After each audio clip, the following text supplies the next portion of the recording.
Hi guys.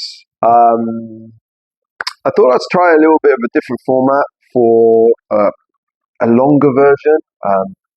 Kind of once a week on a Wednesday, kind of look back over the last week. Again, a friend of mine suggested this, um, and suggested instead of people watching every day, maybe you could just do a weekly one. So this is the first of the weeklies I'll do.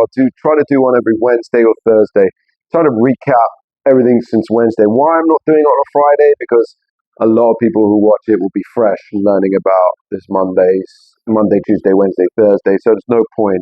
But a kind of Wednesday thing will kind of look back at the end of last week, beginning of this week, and can flow nicely.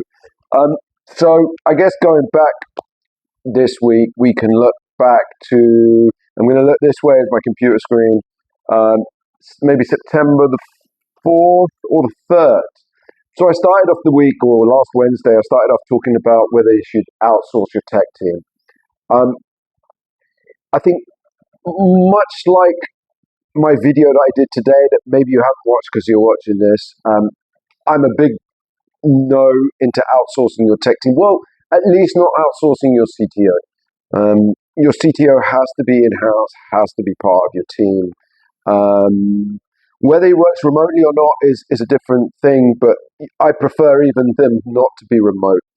But, because when you build this app, when it goes out, as we've seen today, when I got the beta version, there were so many little things, from spelling mistakes to font size not being enough, to not being able to read the fonts, to button being this place, to this being this. Even though we had Figma designs for everything, there were still so many problems with it. And not having a CTO in-house, I'm going to guess, would be really frustrating, or is really frustrating. You'd have to go back to your outsource company and say this and that, and you would feel really stupid because you wouldn't be able to look at the app all at the same time, and you'd get frustrated, and they would get frustrated. So definitely hiring an in-house CTO who then builds a team, whether they're remote or not, so that little things can be changed, little things, which you will get in the beta version. Okay, so that's what I believe in outsourcing. The next day, I talked about a little bit more about being the entrepreneur and the struggles that I've faced. As you guys know, or maybe don't know, this is my fourth startup. One is a recruitment company. Still have that recruitment company, bricks and mortar. Don't really do anything. Then I tried to recruit a digital recruitment company. COVID kind of shut that down. Then I had a startup that dealt with financial literacy. And debit cards for kids. We raised $2 million in that one, but ultimately had to shut that down as well because the revenue just wasn't increasing enough, and the return on investment, the ROI for investors, wasn't great. Do I enjoy being an entrepreneur? Absolutely. Failure is all part of it. It's tough though. I haven't had a monthly salary, especially since we closed down the last one since October and November last year. I've got 3 kids, so I'm struggling. My savings are dwindling. But I keep going, I keep building, I keep pushing. On the good side of it, I get to set my own hours, I get to set my own days. I work whenever I want, and I enjoy doing it. Um, so there are advantages and there are disadvantages. The pressures are hard. I do also suggest, and I was talking to a friend about this, is that he had an idea that he wanted to do an app, but he didn't want to give up his corporate job yet. That's not going to work. I'm sorry. If you believe in your app and you believe in your idea, you've got to go full steam ahead, commit 100% to it.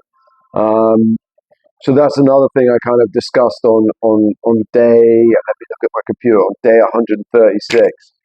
Um, I then went on and we started the launch date. I spoke to my tech team. They're like, look, in about 10 days, you'll have your first app, beta version of the app. So not the full bells and whistles, not something that's going to be on the App Store, but something that, those who join the waitlist on www.myblinkr.com, it's down here, I'm going to put it down here, hopefully, can go to sign up, and then hopefully we send them an email with a link to an APK, and they download it on their phone and they can test it.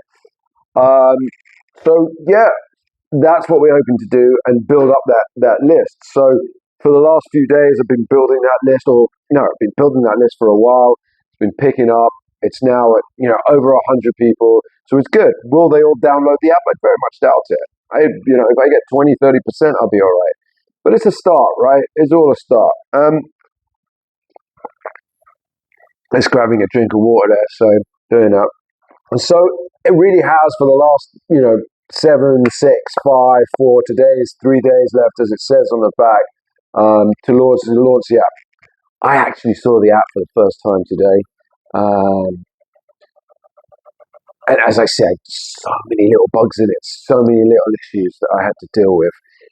And it's just so great to have a CTO in-house that I can just send a WhatsApp to with images and say, this is wrong, this is wrong, this is wrong. Anyway, what else did I do this week? Also, uh, registered with the App Store, the Play Store, and the Google Play Store, and the Apple Development Store. Very simple, but $100 for Apple and 25 for Google. I did that today. I'll talk about it in tomorrow's daily video. But anyway, for you guys that are watching this, so that's it. That's the week in summary. Hope you guys enjoyed listening to this. And then next week on Wednesday or Thursday, hopefully we'll have an app, and hopefully we'll have some more fun things to talk about. But that's the recap of this week. Thank you all so much for listening and supporting the channel. And speak to you next week. Bye bye. Oh, the valuation is still 0. I have to say that with a smile on our faces. Bye bye, everybody.